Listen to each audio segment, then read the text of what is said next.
From Cypress Radio in Cypress, Texas, you've tuned in to the Special Ed Section 504 Radio Hour, and I'm your host, Louis Geigerman. And today is another edition of The Good, the Bad, and the Ugly. And our guests today are my fellow advocates and buddies and colleagues, Pat Freeze and Sidney Wohlman. Welcome to the Special Ed Section 504 Radio Hour. Thank you, Louis. You can say thank you, Sidney. It's okay too. Thank you. By all means. Thanks for having us again. You're welcome. All right, so let's get into it. Let's I've seen a lot of bad and ugly stuff here over the last month, over the last couple of months since we did it last time, and we got plenty of that. But let's start out with some good stories. And Sidney, I think you have some, so go for it. Well, pardon me. The truth is that a couple of mine are at the same school, and it's a school in Cypress Fairbanks ISD, which is relatively hard to believe, but there it is. This school, I believe it's called Farney or Farney. I believe it's Farney. It's an elementary school. Farney. And they're the school that last year we talked about, or the last one of these we did. They have a dog that comes in and has the kids reading they have the kids that are struggling with reading to the dog. So it takes all the fear out of reading. Well, I have a couple of families there. And in one case, we had somebody new to special ed or 504. And it turned out that this young man, when handled correctly, really was a 504. And they didn't argue, they didn't fight with us. They made some suggestions, they set it up. And as best I can tell, he's thriving under the circumstances. And they just took care of it. They were all, the whole meeting that we had, the whole either ART or 504 meeting, it was kind of open because we had evaluations. Whatever it was that we ended up doing, they were all about seeing if they could educate the child and what would be best to educate this little boy. And they came up with a 504 plan. And normally I kind of back away from them because of the difference in rights, but mom was really thinking that that's all he really needed so that he'd get accommodations. And the child is thriving at the school. And he's now going to school, and we had a problem with the possibility of school refusal. So they've kind of diffused the whole situation from we need to go into a special ed setting, and they've set it up in such a way that he's doing well at the school. And I'm very pleased, and this is the kind of thing that you like schools to do. It happens that this is, the way I found this was because we had some bad, and the mom and dad moved the family to Cypress Fairbanks from a bad, and now they've got themselves into the right feeder pattern, because she's got a couple of people in junior high now, and they're having the same experience in this feeder pattern. So if you can get your kid into Farney Elementary School, it would be a good one if you're gonna live in Cypress Fairbanks, because they are really, my experience of them in now four different clients, 2 families, my experience of the school has been nothing but positive. And I don't often get to say that. When I talk, I think, I find something about Cypress Fairbanks. I end up going to their districts a lot, and I end up filing for due process a lot. It's interesting though, when things rise to their attorney, Marty Collins Sims, who I have the deepest respect for, because she really, from my conversations with her, they're at least from the top, the individual campuses may not know, but they really, from her perspective, she's got the right perspective. I can absolutely say that. she has the right perspective in that she says that they're trying to do more restorative practices and discipline, which is really something I'd like to see more schools do. Yeah, Pat. Absolutely. Well, I'm gonna kind of rake Cy-Fair over the coals here in a little bit, but I do want to say that there were issues, but we did resolve them. And I would just like to give kudos to the SPED director, Lori Barnes. I'm not sure what her exact title is, but one of the schools really made a big, I'm going to delineate the things that they did wrong. But Lori fixed it. I just want you guys to know that we did have to file due process because we were up against a statute of limitations. And otherwise, I think we could probably have worked it out without filing. But Lori she heard us. She said, yeah, you're right. And so we'll talk about that in a little bit, but that was going to be my ugly, but it did get fixed. Yeah, I found that to be true when I've had, in most cases where I've had disputes, and it has not been perfect in that district from any Correct. imagination, but I will say when it's bubbled up to the administrators that are decision makers, from Lori Barnes to Marty Collins Sims, they have stepped up, and I want to give them I want to give them a pat on the back for that, because they're and I've dealt with I've had situations and very, very positive interactions with Marty Collins Sims over the years, and I think she's one of the good people that I find. So anyway, so you had another good one, Sidney. Go ahead. That's basically it, because I've got two families that I've gone to, and both of them go to this school in Cy-Fair. So those have been the two good ones that I had, and that's just how it's been going. I've got, actually, believe it or not, there is one other school district, and it's the one I live in, and that's Klein ISD. And their whole way of being seems to have shifted this year after the COVID thing. The kids that are going back to school and the kids that are on what I call mixed martial arts, they go between one and the other. They do both. They're really, again, this is another district that's really making the effort. And I think during COVID, the school where I do some work for these fraternal twins that both have disabilities at one level or another, they've not only been doing the things that needed to be done and making improvements that we thought needed to be made, but they've also been implementing it. And that's where the difference has been sometimes in Klein.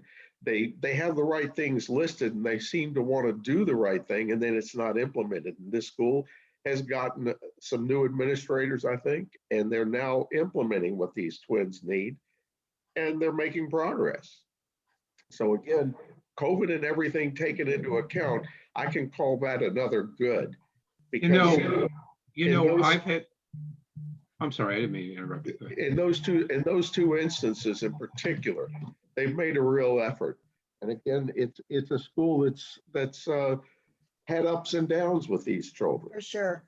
I've had some good responses also from art committees in Klein, and I've had some very, very good very good interactions. For one person, I want to give a shout out to is Rebecca Raftery with the district, who's been exceptional. And she's been on the ball, and she's been very, very forthright in situations, and she's really, I think a lot of her. Similarly, we find a lot of really bad situations in Houston ISD. Recently, I have had some discussions with Emma McMorris with Houston ISD, and she's been wonderful. So, I mean, there can be districts that we could have difficulties with, but then there can be people that are that are great, that really try to help make things better. Yeah, Pat. Speaking of Miss McMorris and HISD, I actually copied her on an email today about a case that's really not even, I don't think it's part of her jurisdiction, but it is HISD. And when you guys know, when we find somebody at the top of these districts who's willing, who gets it and is, willing to work with us and really cares about the kids and about, doesn't just carry the water bucket for the district, but really does what's right. And so Miss McMurray, I'm holding out that she's going to step in on this thing. But her name is McMorris. McMorris. I said McMurray. McMurray. McMorris, right? Let me just tell you, Edgar and I have a case in HISD, and it's just been botched from the very beginning. This poor child, I've mentioned it before, I think, young man, 15, reads at the first grade level, is having all sorts of, mother doesn't speak English. Fortunately, Lou might tell the listeners, we have added Edgar Pacheco has joined us as an advocate. And Louis and I, if you want me to say something, Lou, sorry, go ahead. Oh, about Edgar, I can't hear you, Lou. Are you on? No, Lou, we can't hear you. Sorry. Yeah, I got you. I'm sorry. You're gonna say something about Edgar? Go ahead and talk about Edgar. Oh, okay. Well, and then we're going to take a quick break. Okay. Okay. Well, let me just talk about this really quickly. Edgar is his first language is Spanish, and he's been an added bonus in so many ways, but particularly Edgar and I have we got this case from LULAC, the League of Urban, I don't know, LULAC. It's the, so we got this case from LULAC, and HISD has had this kid since the beginning, and it's just, like I said, they've botched it all the way along. So finally, we get them to agree to independent evaluations, IEEs. And we contracted with an evaluator for a psychological and psychoeducational, and to look for autism as well, because he has a medical diagnosis of autism, fairly severe, and also for a speech and language, because Edgar has spoken to him, is not even sure that the young man is really fluent in English. So that could be part of the problem. So we're having a bilingual speech and language evaluation. So instead of contracting with the person that mom requested for a psychological and psychoeducational, they contracted with this person for a quote, behavioral, I don't know what, not even a functional behavioral assessment, a behavioral. And so that's what I sent the email to everybody and their brother this morning. And this is typical. And I said in the email, I've seen this before with HISD. I don't know if it is a delay tactic that they use, or if they have absolutely incompetent people sending out these contracts. Whichever one it is, it needs to get fixed immediately. So that's my little complaint about that one. And then about Edgar, my God, he's just, I can't say enough about him, Lou. If you want to talk about it, or about after the break, whatever, it's great. I would like to talk about Edgar. We're going to go to a quick break, and then we'll come back, and then we'll continue. I think we'll be shifting a little, because there's going to be more that we're going to be talking about Edgar as we go on. So, well, I do have an ugly. I really do want to talk about it. Okay, well, we will be talking about bad and ugly shortly, but we need to go to a quick break. So okay, hang in there. Okay, we're back. I said that we would talk about Edgar Pacheco in a little while. By the way, Edgar had been a subject of a interview that we did before, which is something that's in the archive. So he's one of our advocates, and he is interesting. Go to the website. Actually, I don't think he's on the website, but he's an amazing young man, and I want to talk about some of the things he's doing right now. All right, so we'll talk about him when I'm talking about some stuff that we're doing in Austin. So right now, I want to shift to the the bad side of the ledger. Yes.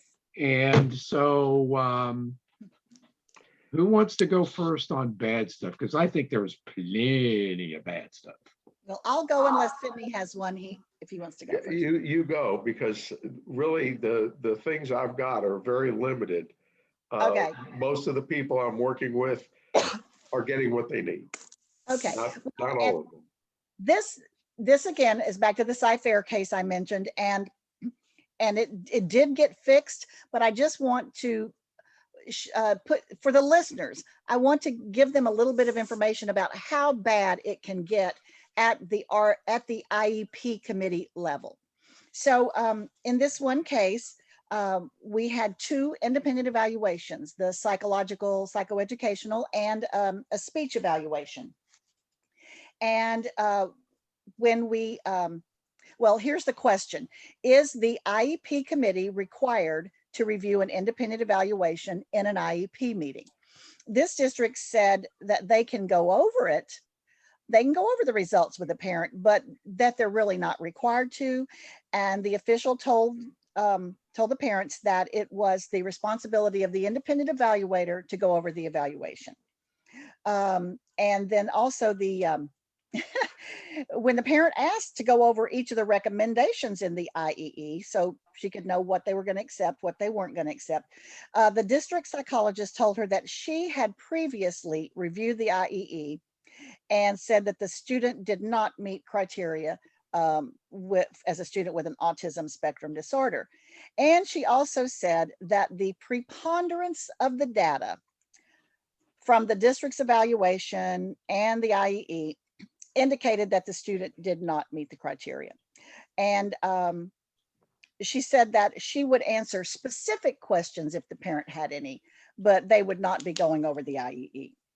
So I want to make a disclaimer. None of us are attorneys, so I'm not giving legal advice, but I would point out to our listeners that they could look at 34 CFR, that's Code of Federal Regulations, 300.502, paren C, paren 1, and it states, and I'm reading directly from it, if the parent obtains an independent educational evaluation at public expense or shares with the public agency an evaluation obtained at private expense, the result of the evaluation, paren 1, must be considered by the public agency if it meets agency criteria in any decision made with respect to the provision of FAPE to the child. All right, it must be considered. So that would lead us to think about what consider means. And fortunately, OSEP, the Office of Special Education, what, Lewis? Programs. That's a division of the U.S. Department of Education. Okay. OSEP defined consider in its letter to Anonymous dated June 14th, 1995. Thomas Heyer, H-E-H-I-R, the OSEP director at the time, wrote, regardless of whether the LEA, that's the district, conducts its own evaluation of the child, it still, quote, must consider the IEE in any decision made with respect to the provision of FAPE to the child. A reasonable interpretation of must consider requires the LEA to at least review the IEE and discuss its results and any disagreement with the results in all placement and programming decisions relating to the provision of FAPE for the child. So, to back up, yes, they must discuss it. If you research that, you can go on and on and on and just find that they absolutely have to discuss it. Do they have to accept it? Not necessarily, but they do have to tell you what parts they disagree with and talk about it. Sidney, did you want to say something? Yeah, the question I would have is, does this letter imply that it has to be considered in an IEP meeting? Or Um, just they have to look at it and say, no, never mind? Actually, there was something else that if I can find it, says it does have to be in an IEP meeting, and I'll find that in just a minute. You know Uh, something, mhm. this kind of calls to mind. And that was, in what district was that, Pat? This is Sci-Fair. Sci-Fair. Mhm. Okay. It's interesting. One of our regular regulars on the ugly side is Conroe ISD. Mhm. And Conroe ISD has staff and counsel that have routinely, I'm sure, has advised um, uh, their their client to handle uh, independent evaluations in a particular way. And what they have found them to do is, when a parent has requested an independent educational evaluation, they pretty much have approved those evaluations.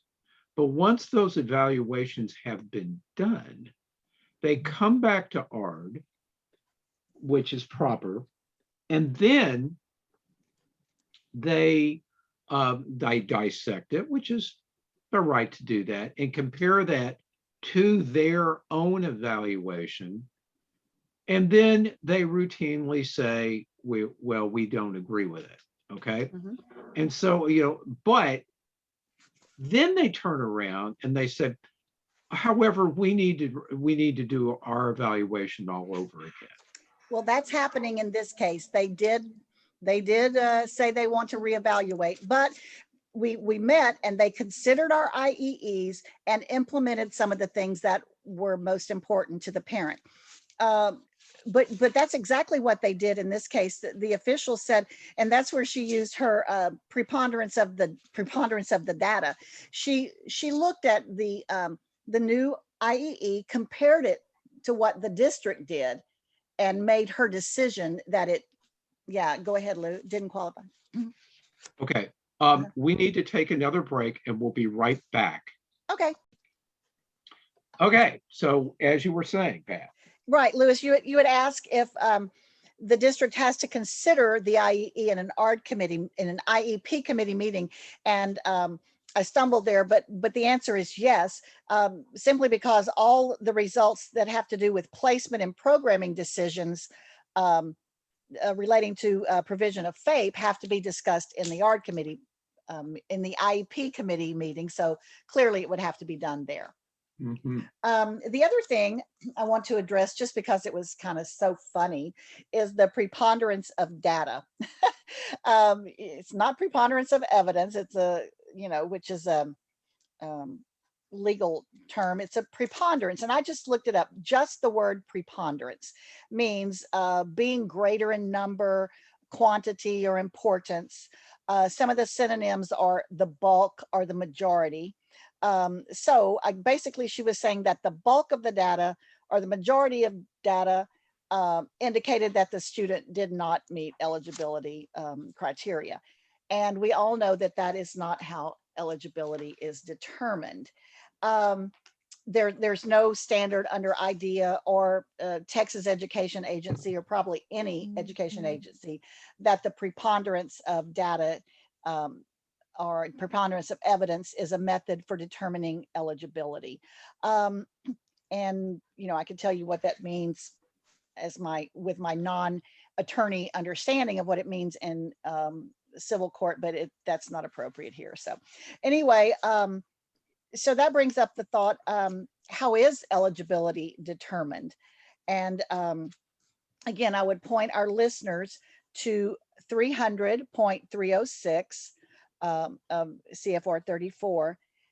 And I just really quickly, if I may, You say may, that, you may thank you. proceed, Ms. Thank you, Reese. sir.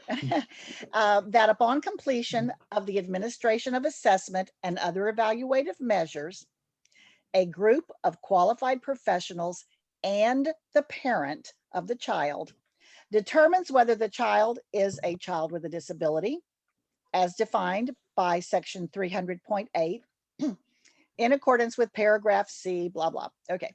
The public agency provides a copy of the evaluation report and the documentation of eligibility at no cost to the parent. Then if we skip down to paren C, the procedures for determining eligibility and educational need. In interpreting evaluative data for the purpose of determining if a child is a child with a disability, each public agency must draw upon information from a variety of sources, including aptitude and achievement test, parent input, and teacher recommendations, as well as information about the child's physical condition, social or cultural background, and adaptive behavior, and ensure that information obtained from all these sources is documented and carefully considered. And we know what considered means. And then paren 2, if a determination is made that a child has a disability and needs special education and related services, an IEP must be developed for the child in accordance with sections 300.320 through 300.324. In this case, Lewis, I'd like to move on. Just one more thing I want to mention about this is about predetermination. In this case, our associate, Veronica, worked on this case, and she likes to do FERPA requests. She likes to get all of the documents right up front. And it really worked to our advantage in this case. She got an email from one one person, not a teacher, but an administrator or district person, to two other people on the IEP team that said that somebody, Miss O, has given guidance about proceeding with the IEP. The guidance is that we are sticking to our original reports. So we need to schedule this annual IEP, which is months overdue. We also need a staffing to prepare, as I believe the parents will bring an advocate. Oops. Yeah. So Oops. I would say that we understand that districts can have opinions and they can have pre-meeting reports and proposals. I think this is over the top. But they must come to the meeting with an open mind. And in this case, I would think they didn't. Well, and I've had another instance Oops. with this school that's now doing things right in Klein ISD. And at one point when they weren't doing things right a couple of years ago with this particular pair of clients, the mom got word through one of the back channels that we have in that school that they have a whole different way of conducting ARD meetings when there's an advocate and when there isn't. Really? And that they take things more seriously when there's an advocate in the room. Well, yeah.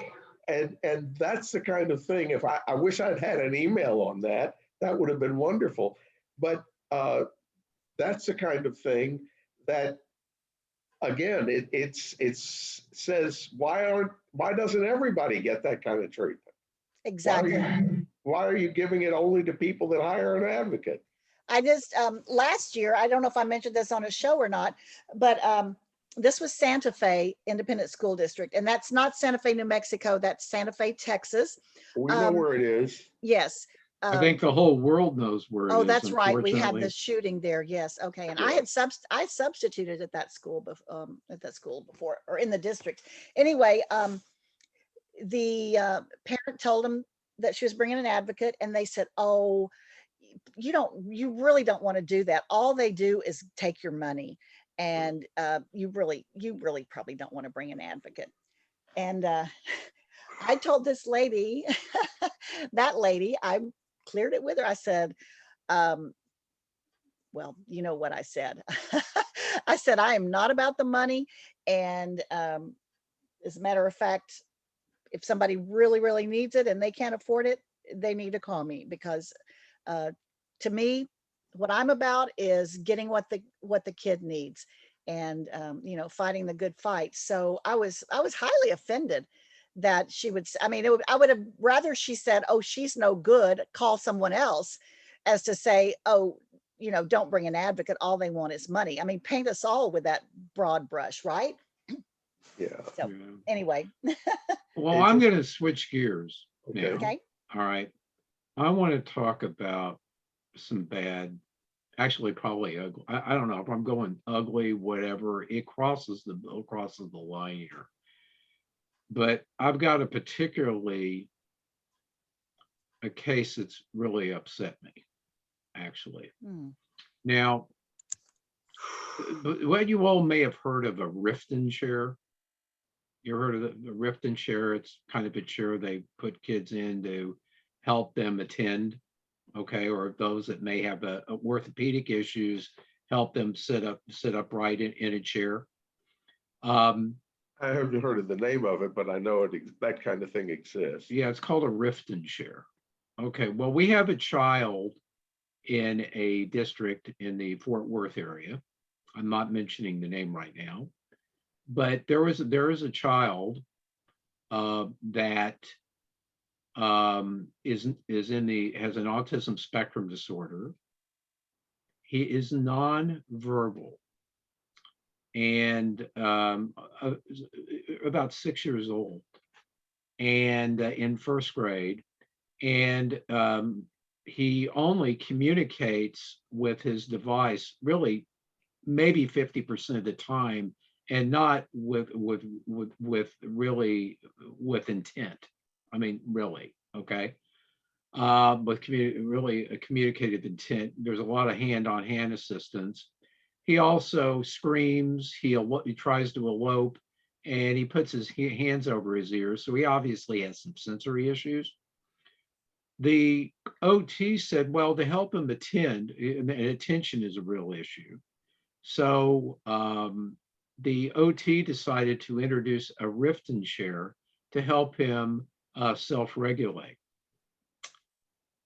Well, they introduced this chair, and it was discovered that they were placing this kid in his chair 75% of the day.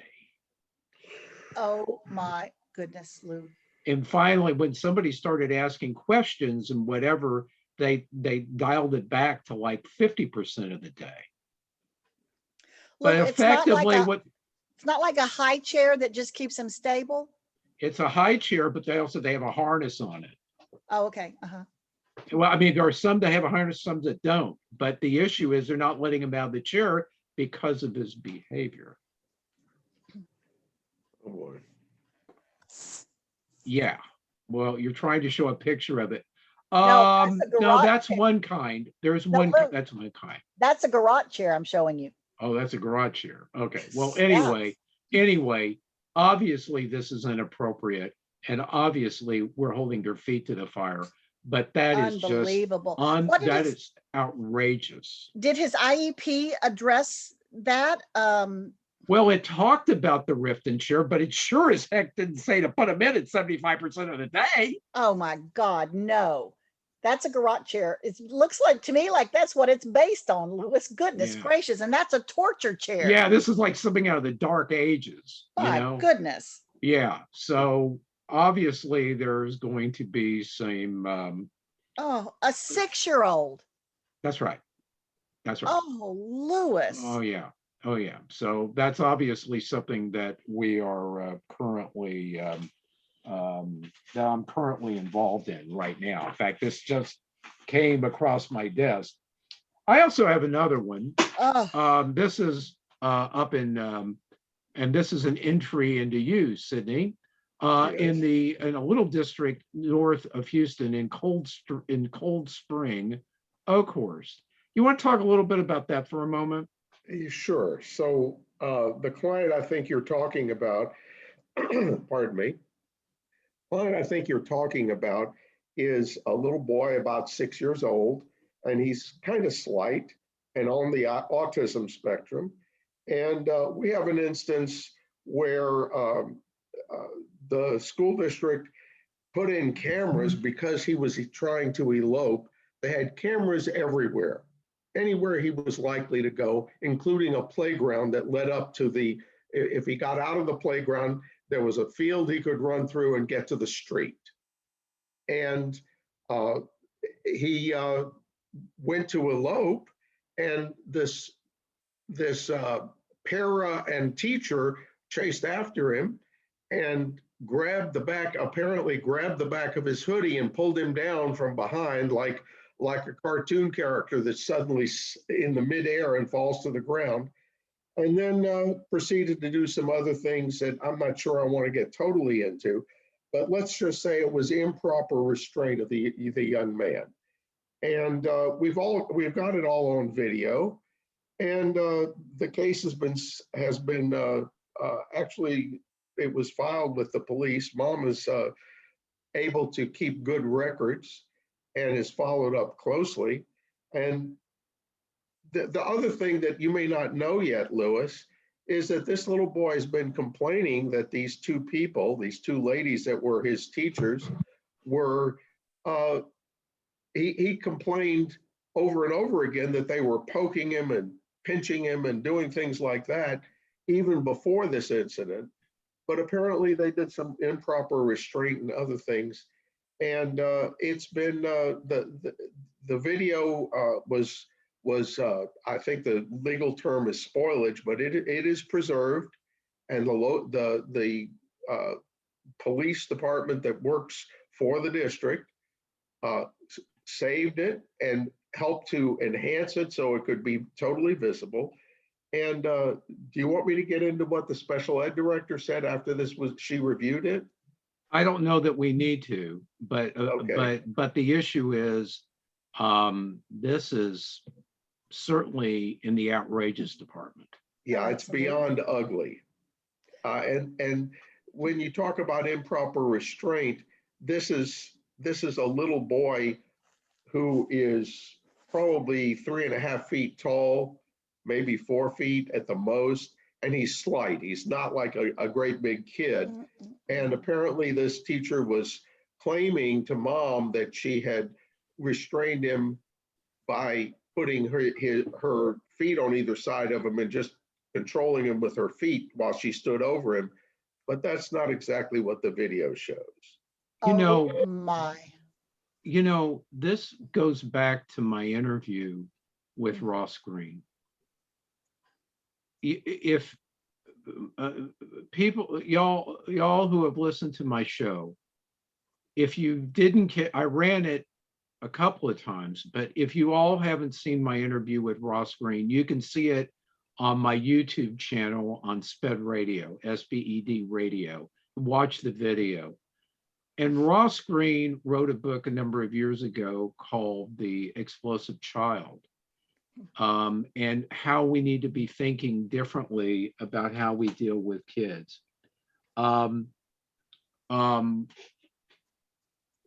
The issue is that the children that have behavior problems basically have a learning disability in behavior. And what we want to know is deal with skills that we haven't figured out what skills they're missing, and their unsolved problems. They're lagging skills and unsolved problems.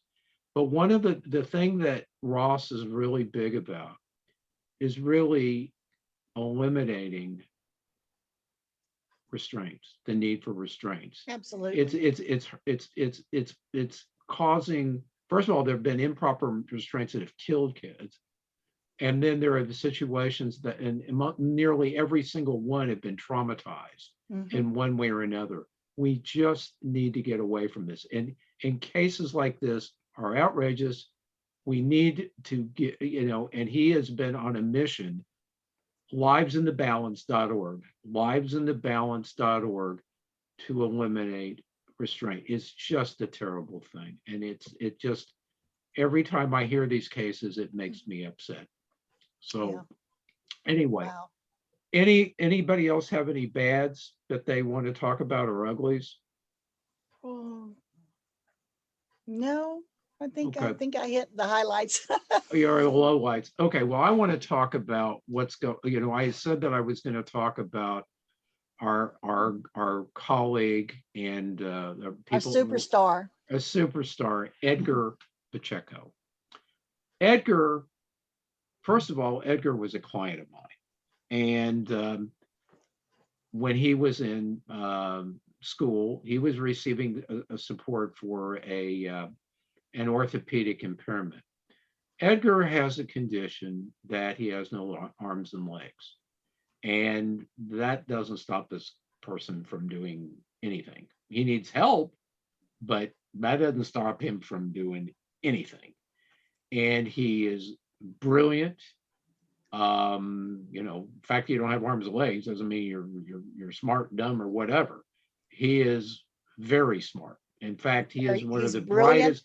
He's one of right? the brightest. He's one of the brightest people I've ever seen in this business. I mean, I think, Articulate. and at the age, interesting, he graduates high school and runs for school board in his local districts and comes in third. He's very articulate. Oh, And I extremely. told him when he was in school, I said, look, get through school. You want to do internships with us, the door is wide open. Well, COVID has created a scenario where we could really integrate him more. Obviously there are mobility issues that we have to get through in some of the meeting, wherever he's going, and it's been easier and during this virtual environment to integrate him within what we're doing. And But and he's been going to IEP meetings and he's done a phenomenal job. You were about to say something, yes, Pat. yes. I've worked with Edgar a lot, and well, I've worked with other people and tried, helped you train people that have come through, and pretty much anybody can do this job if they have the desire and they want to study and work and learn it. Okay, it's not easy.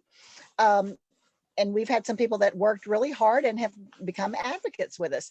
Edgar, I tell him once and he gets it, Lou, intuitively. He He does. just He does. gets it. He does. Oh my Lord. And if I'll tell him, where it is in idea or why we do it or anything else, one time, and then he just takes off with it. I'm not saying this derogatorily, but he's a sponge.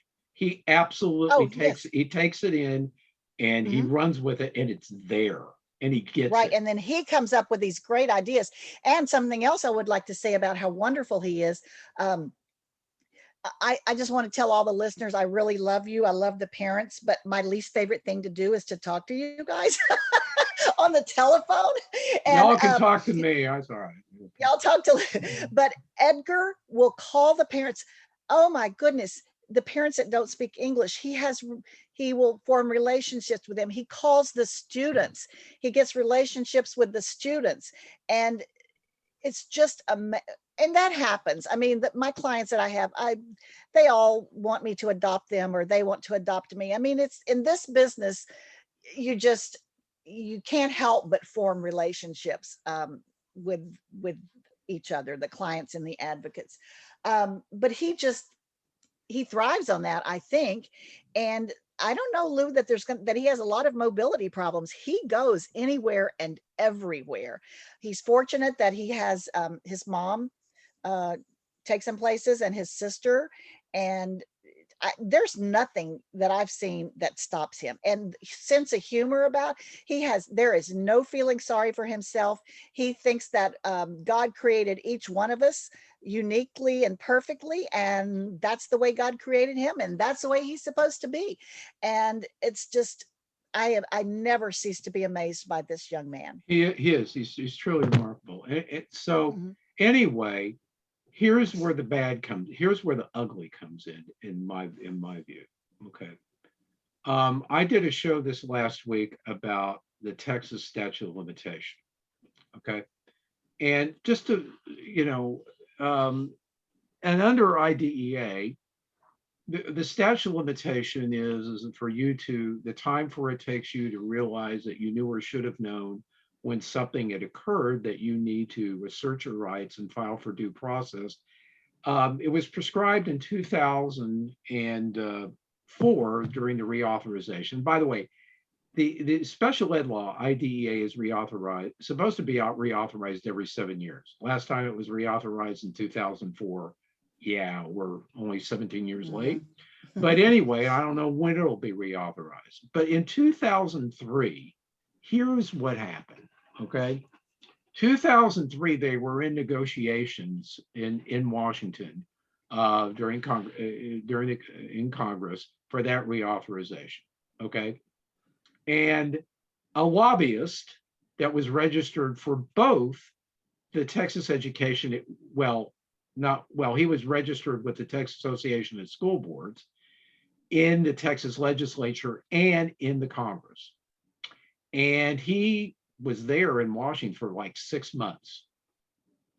In the reauthorization, for the first time in the law, they addressed the statute of limitation, the time that you can bring forth a issue if you had to assert your rights. And so Congress prescribed a 2-year statute of limitation, but a provision was added unless the state otherwise has a alternative timeline, a different statute of limitation. Well, you're right, you guessed it, Texas has a different one. By the way, there was another provision about timelines for initial evaluations of students. The federal law calls for a 60 calendar day timeline.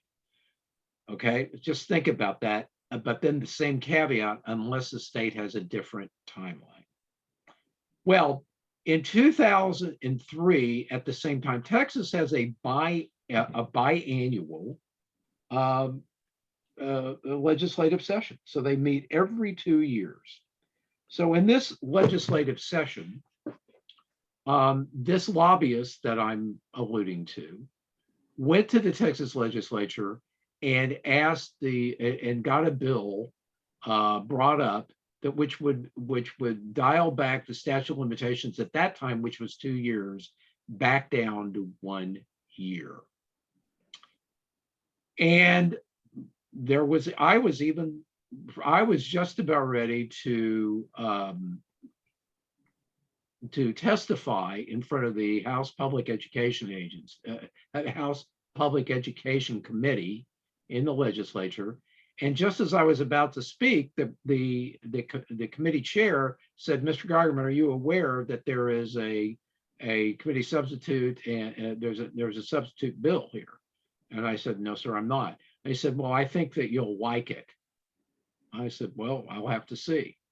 So there was an agreement that was made. But here's what happened.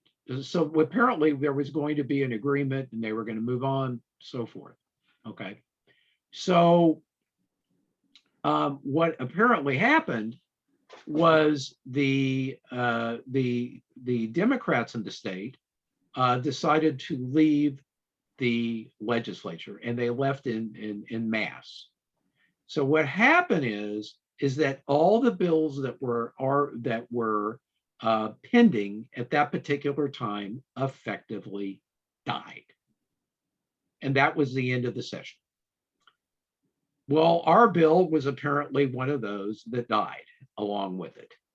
So instead of going back to the legislature again to try to bring this same bill ahead to try to reduce the statute of limitations, this lobbyist and the Texas Association of School Boards went directly to the Texas Education Agency and got the agency to issue a commissioner's rule to change it to 1 year, thereby going around the school, going around the parents, going around the advocates, and going around the attorneys that represented parents.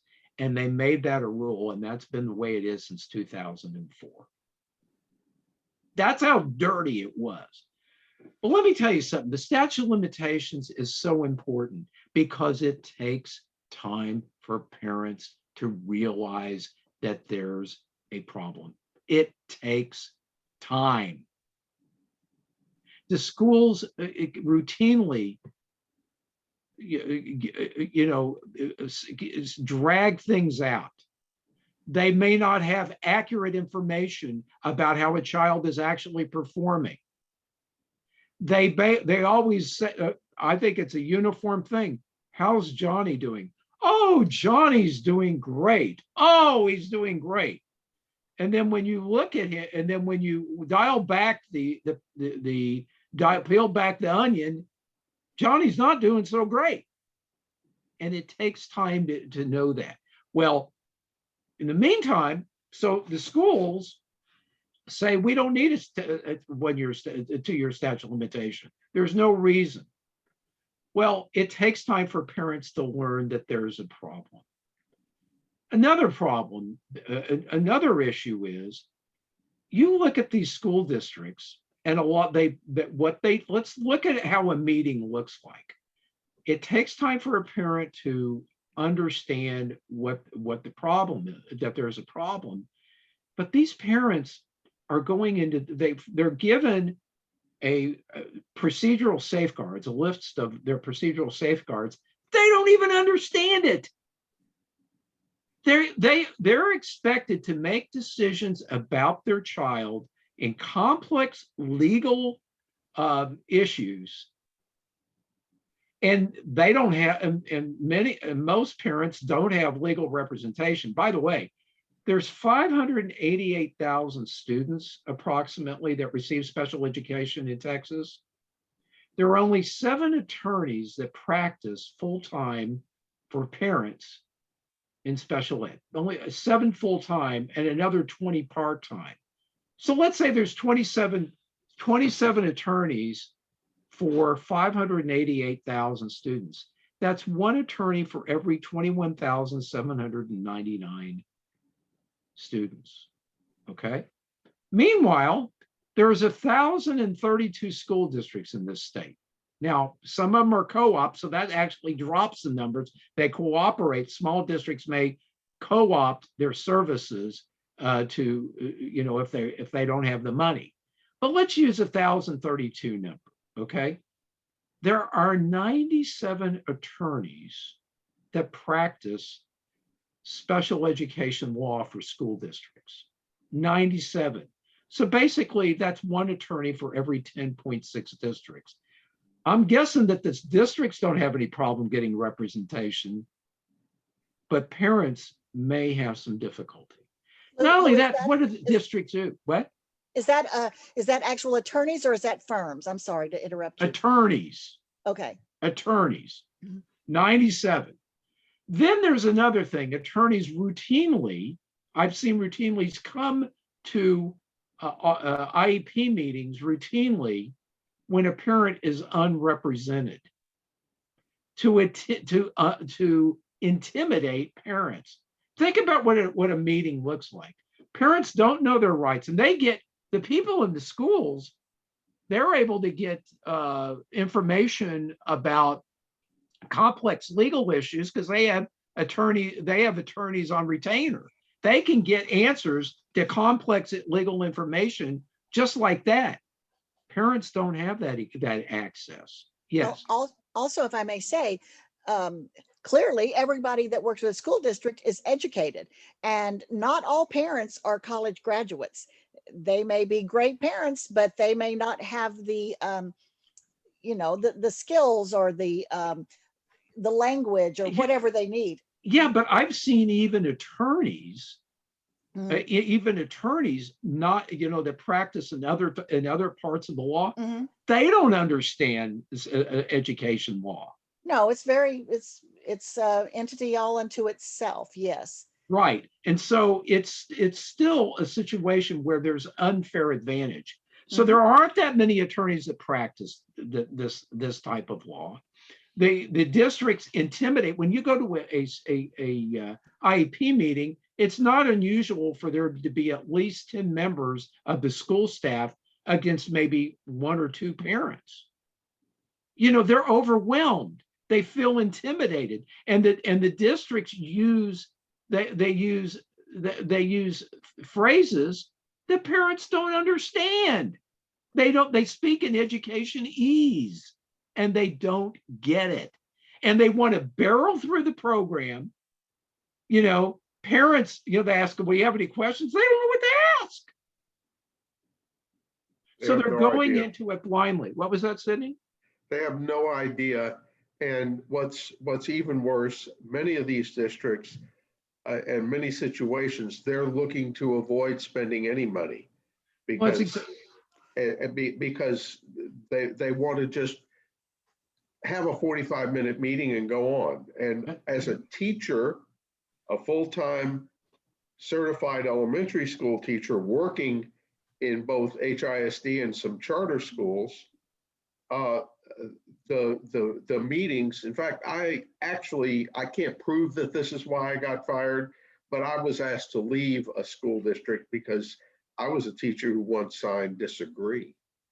Oh, Sidney, that's a yeah, I can pretty much guarantee you that's why you were asked to leave. That doesn't happen. Oh my goodness. And Lou, what I was going to say is that parents don't know what they don't know. That's right. Ask a question. Right. So they're blind, and they give them a complex information, expect them to be able to have knowledge, and they don't. So, okay, so that's on one end. But let's look at the school district from another about time. So they say, "Oh, we don't need the time," right? Oh, by the way, if you look at the numbers of kids, of the numbers of due process cases that, for the last few years,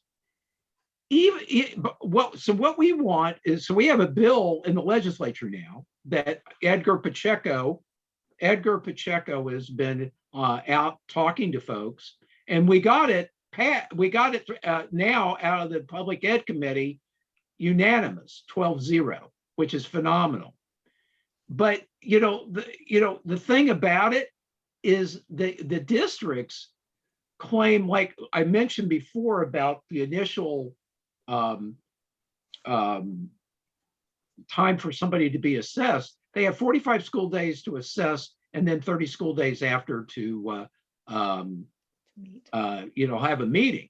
That's 45 school days. Federal law prescribes 60 calendar days, but they went to the legislature to change it to 45. They originally wanted it 60 school dads, and we were pushing back, and it became 45 school days, but they factor out the summer. So if you have a kid if you're between 45 and 35 school days till the end of the year, they have to finish by June 30th and then have a meeting within 15 school days when they come back in the fall. But if you're inside of 35 school days, the countdown continues when they come back, after the summer break. Here's the thing. So if you have a kid like a week before school's out, they might have their assessments completed and have a meeting until November. So it's almost the end of the first semester. And then if you disagree with it and you have to get an independent evaluation, that'll take another few months, getting that happen. So you're almost up to a year. So what I'm saying is the schools complain that they don't have time. Oh, but a year is plenty of time for a parent who has difficulty finding help, that they don't understand what they're doing, and they don't understand what's going on. And the schools say, "Oh, we don't have enough time. We don't have enough time. We need more time to assess." It's sort of like there was a criminal case that was out a few years ago, the Menendez brothers. They killed their parents and then begged mercy on the court for being orphans. Right. That's what I call chutzpah. Mm-hmm. Okay. And you're comparing that obviously to the school districts. That's right. That's how the school districts are acting, like that case. I think that would be the same kind of way, chutzpah, like the Menendez brothers, right? It reminds me a great deal of a cartoon that an animated cartoon that a law firm prepared. That talks about, shows a special ed director and a parent. Yeah. And it's just that. And February, it's too late. We don't have time to do anything until next year. Right. And they found a way to do it by just using the calendar against you. Yeah, right. Yeah, And parents exactly. aren't even aware of this kind of thing. They don't And so- have any idea. So what's happening is we have a House Bill 1252 for all of y'all in Texas. You need to call all your representatives and all your senators and tell them you want this bill passed. You want this bill passed. We need this. Parents need it. House Bill 1252. But anyway, but the school districts have been, I will tell you, that's the biggest parade of Pinocchios I've ever seen in my life in how they lie. Yep. And we need to be there, and we need to buttress it, and we need to do what we need to do to help these kids. You know, Yep. it's hard to believe, y'all, but we're up against it again today. You know, as always, we have interesting conversations. I think I love doing this segment. I know our listeners love it. I am so lucky to have colleagues like you guys. You guys are brilliant. You guys do a wonderful job, and you really have your heart and passion in this type of business. And all I want to do is say publicly, I thank you, and it's my honor to work with you guys. Well, thank you very much. Louis. Yeah, you're our fearless leader, Louis. Couldn't do it without you, and you are a wonderful. You're just a wonderful guy. If I tell people all the time, I say sometimes Mr. Geigerman may sound a little gruff, but he's just a great guy, and you are, and Sidney too. Well, thank you. Are we off the record yet? No, we're not. We're not. Okay. We're not. We're patting each other on the back here, We're guys. patting Edgar, but I want to pat Edgar Pacheco on the back Yes. for the work he's been doing in the Texas legislature, and he's there right now. And Yeah. he's made a lot of things happen, and hopefully we can be successful in this bill. So You guys y'all, I remember wanna- that name, Lou. I would say remember that name because you're Remember going to that hear name, more from Edgar. Edgar.